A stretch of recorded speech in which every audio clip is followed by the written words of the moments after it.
Assalamualaikum warahmatullahi wabarakatuh. Perkenalkan, saya atas nama Nurunda Aryani dari kelas PGMA angkatan 2023 dengan NIM 20800123005. Baik, di sini saya akan menjelaskan mengenai materi kelompok 3 yang berjudul Metode Karya Tulis Ilmiah. Baik, simak video berikut. Yang pertama, pengertian metode karya tulis ilmiah. Metode karya tulis ilmiah adalah menulis sebuah karya ilmiah yang mencakup proses pengumpulan data, analisis, interpretasi, dan penyusunan informasi secara terstruktur sesuai dengan aturan dan norma yang berlaku dalam bidang akademik atau ilmiah. Metode ini membantu penulis untuk menyajikan argumen, temuan, dan kesimpulan secara jelas. Metode ini mencakup langkah-langkah seperti perumusan masalah, pengumpulan data, analisis data, dan interpretasi hasil. Metode karya tulis ilmiah bertujuan untuk memastikan data dikumpulkan secara akurat dan tingkat kepercayaan dari informasi yang diperoleh. Yang kedua, susunan metode karya tulis ilmiah meliputi yang pertama, pendahuluan. Aspek-aspek yang biasa ada dalam pendahuluan yaitu sebagai berikut. Yang pertama, latar belakang masalah. Dalam bagian pendahuluan, penulis harus memproses pengetahuan yang diperoleh melalui pengamatan langsung atau pengalaman dan teoritis kepada fokus permasalahan yang akan dideskripsikan lebih lanjut dalam tulisan tersebut. Yang kedua, rumusan masalah dan batasannya.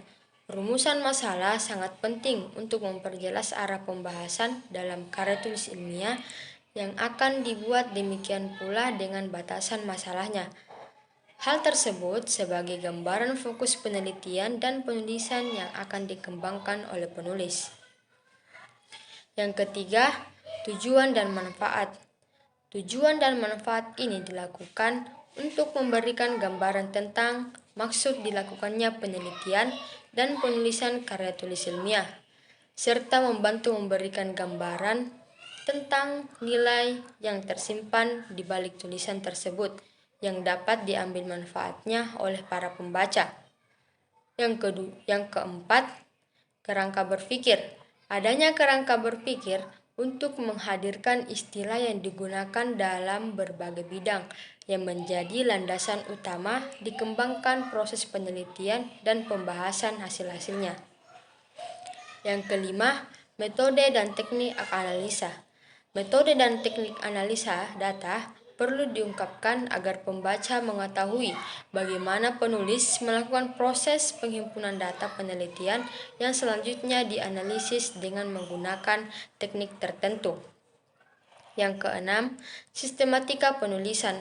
Sistematika penulisan dimunculkan sebagai gambaran alur penulisan yang akan disajikan penulis dalam laporan hasil penelitiannya.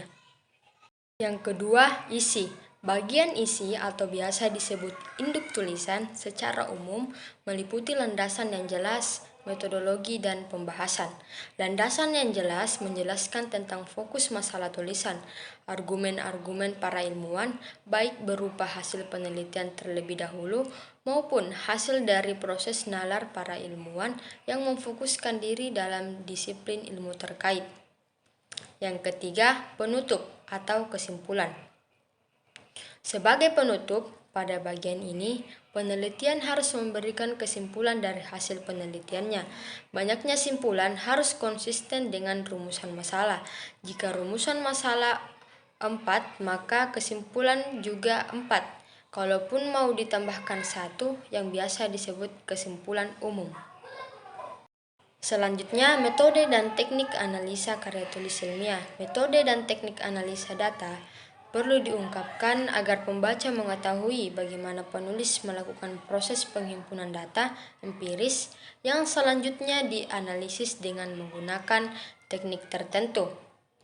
Teknik analisis juga perlu diungkapkan untuk meyakinkan tentang validitas data dan keabsahan prosedur, pengolahan data empiris, hingga terformulasikan menjadi bahan dasar dalam menyusun teori hasil penelitian.